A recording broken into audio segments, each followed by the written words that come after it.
Au nom du Père et du Fils et du Saint-Esprit. Oui, chers frères et sœurs, c'est donc bien aujourd'hui le dimanche du Bon Pasteur qui est célébré dans la forme extraordinaire et dimanche prochain dans la forme ordinaire.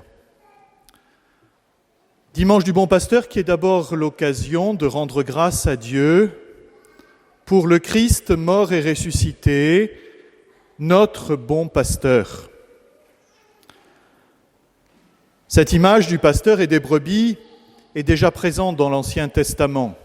Il est fréquent que les prophètes comparent le peuple de Dieu à un troupeau que Dieu installe dans un pâturage, la terre promise, un troupeau que Dieu veut faire grossir en nombre et en volume, un troupeau aussi qui a parfois tendance à se débander et à aller courir la campagne, à tel point que les prophètes envoyés par le Seigneur annoncent un moment où Dieu enverra le pasteur qui ira les rechercher, qui ira les rassembler à partir de tous les lieux de dispersion où leur inconduite et l'histoire les a envoyés. Oui, mais dans l'Ancien Testament, les brebis sont sur terre, à droite et à gauche. Le pasteur, Dieu, est au ciel. Il ne les voit, pardonnez-moi l'expression, que de loin. Et il faut vraiment attendre le Nouveau Testament pour que le pasteur se rende présent au milieu de son troupeau. Le Fils de Dieu s'incarne, le Fils de Dieu se fait homme et il se manifeste au milieu d'eux comme étant leur pasteur. Le pasteur que désormais ils peuvent voir, le pasteur que désormais ils peuvent entendre et qui va consacrer une grande partie de son ministère à les enseigner, à les éduquer, à fortifier leur foi. Le bon pasteur qui va essayer de les rassembler aussi. Jésus a arpenté les routes de Judée, de Galilée, de Samarie pour rassembler les brebis autour de lui. Et dans l'évangile que nous avons entendu, il nous dit même « J'ai encore des brebis d'une autre bergerie, celle-là aussi, il faut que j'aille les chercher et il y aura un seul troupeau. » Ces brebis de l'extérieur, de la deuxième bergerie que Jésus n'oublie pas, ce sont bien entendu les païens. Il y aura un seul troupeau fait des Juifs et des païens, c'est-à-dire de la totalité du genre humain. Jésus veut être le berger de tous les hommes, sans exception. Cela ne pourra se faire que non seulement par son enseignement, non seulement par sa présence au milieu des siens, mais par sa mort et sa résurrection. Le pasteur aime tellement ses brebis qu'il est capable de donner sa vie pour eux, à la différence du berger mercenaire qui fait ça de loin et par intérêt personnel. Le Christ n'a aucun intérêt personnel dans son pastorat, au contraire, il donne librement sa vie pour la vie de ses brebis, pour les purifier, pour les laver, pour les réunir dans l'unité autour de lui, dans sa résurrection, et pour que sa résurrection leur ouvre le pâturage éternel, le royaume des cieux. Et nous-mêmes, frères et sœurs, aujourd'hui, nous voulons les brebis du Seigneur que nous suivons tout au long de notre vie sur des chemins qui ne sont pas toujours très faciles, il faut bien le reconnaître, mais qui sont des chemins sûrs si nous suivons le Christ avec la certitude qu'il nous ouvrira les prairies éternelles du royaume des cieux. Donc tout d'abord, rendons grâce à Dieu de nous avoir donné le Christ, notre bon pasteur, qui nous enseigne, qui nous conduit et qui nous ouvre le pâturage éternel. Dans un deuxième temps, cette fête est aussi, le Père Loiseau vous l'a dit, la fête des prêtres, c'est-à-dire ceux que Jésus a choisis, appelés, consacrés pour continuer ce ministère. Et je vous invite tout spécialement, pendant cette messe, à prier pour la sainteté de vos prêtres, qu'ils ne soient pas uniquement des mercenaires. On a pu peut-être en connaître quelques-uns dans l'histoire de l'Église, dans des périodes moins glorieuses, des personnes qui rentraient dans les ordres sacrés plus pour des intérêts personnels ou familiaux que pour la gloire de Dieu. Prions pour que ce temps soit fini et que vos prêtres aujourd'hui soient vraiment de bons pasteurs. Ils sont là pour continuer l'œuvre du Christ, c'est-à-dire tout d'abord vous enseigner de la même manière que le Christ a prononcé de multiples discours, lui qui est la vérité. Les prêtres sont là pour enseigner la foi et nourrir vos âmes, faire grandir la foi dans vos âmes.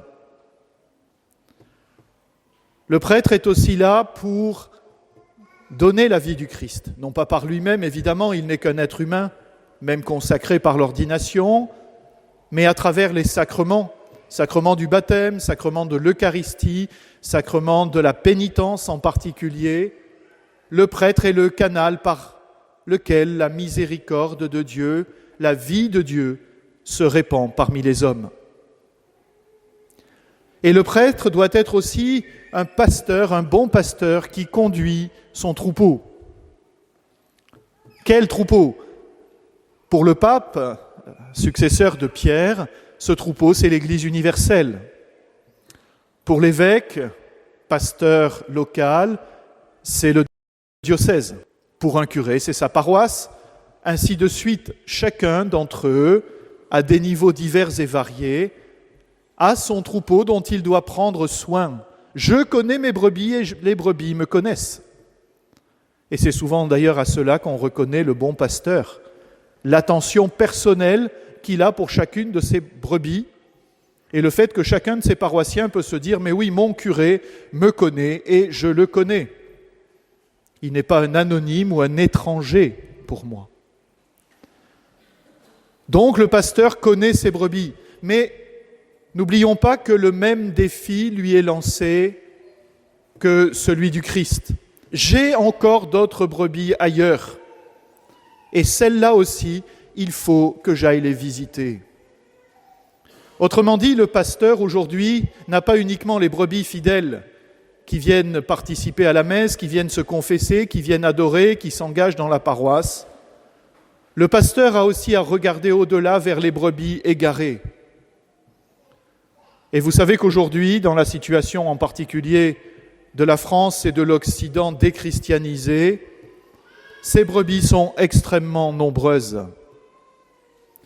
On pourrait presque inverser le ratio que donnait Jésus il y a 2000 ans.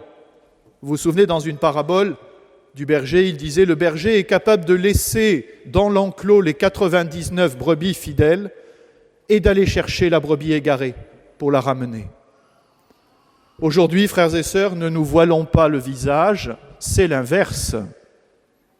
Il y a une brebis fidèle qui reste dans l'enclos et il y en a 99 autres à l'extérieur, perdues, égarées et qui ne savent à la limite même pas qu'elles sont encore des brebis du Seigneur et qui n'ont peut-être aucune envie de le devenir.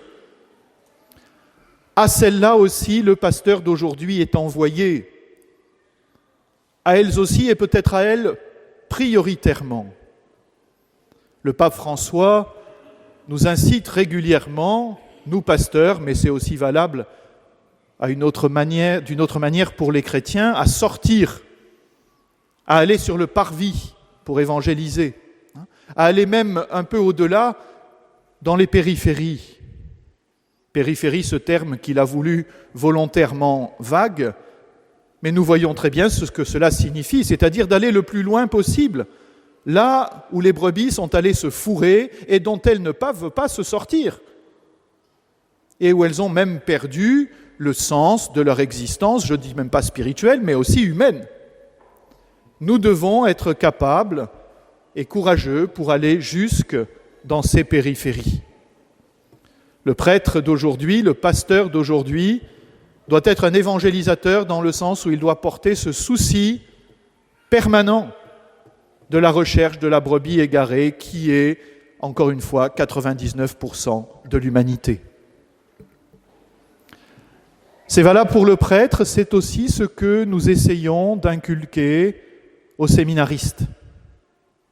Vous savez qu'ici, le diocèse a la chance d'avoir un séminaire à la Castille, un séminaire qui est relativement bien rempli avec une 50aine de séminaristes, dont quelques-uns sont présents ici. Nous rendons grâce pour ce séminaire. Plût au ciel que chaque séminaire de France eût autant de candidats, voire même davantage. Et ces séminaristes ont 7 ans, 8 ans pour se former à être de bons pasteurs, pour être capables d'être ensuite ordonnés, s'il plaît à Dieu, et envoyés. La base de leur formation, c'est d'abord la vie spirituelle, l'intimité avec le Christ. Ce qui fait le futur prêtre et le prêtre, c'est cet appel de Jésus personnel, viens, suis-moi. Et il n'y a pas de vrai prêtre sans cette intimité cultivée jour après jour avec le Seigneur. C'est la base de la vie au séminaire. Il y a aussi ensuite l'étude par laquelle ils forment leur intelligence, leur foi, en Bible, en théologie, en morale, pour être ensuite capables, à leur tour, de donner la bonne doctrine au peuple chrétien, d'éclairer la vie théologale, la foi du peuple chrétien. Et puis, in fine, nous essayons déjà de leur inculquer aussi ce zèle qui fera d'eux des bons pasteurs. Non pas des prêtres aux heures de bureau, non pas des prêtres fonctionnaires, mais des prêtres qui sont conscients de cette urgence et qui n'auront pas peur de donner de leur énergie, de leur temps, pour s'occuper non seulement des brebis fidèles, mais pour aller aux périphéries eux aussi. Cela fait partie intégrante de leur formation à la Castille.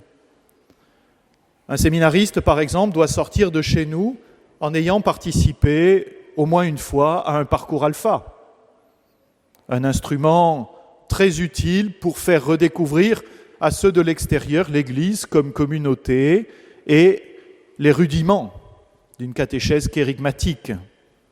Les séminaristes doivent avoir participé au moins une fois à une mission paroissiale, être capable de faire des animations de rue, des témoignages, du porte-à-porte.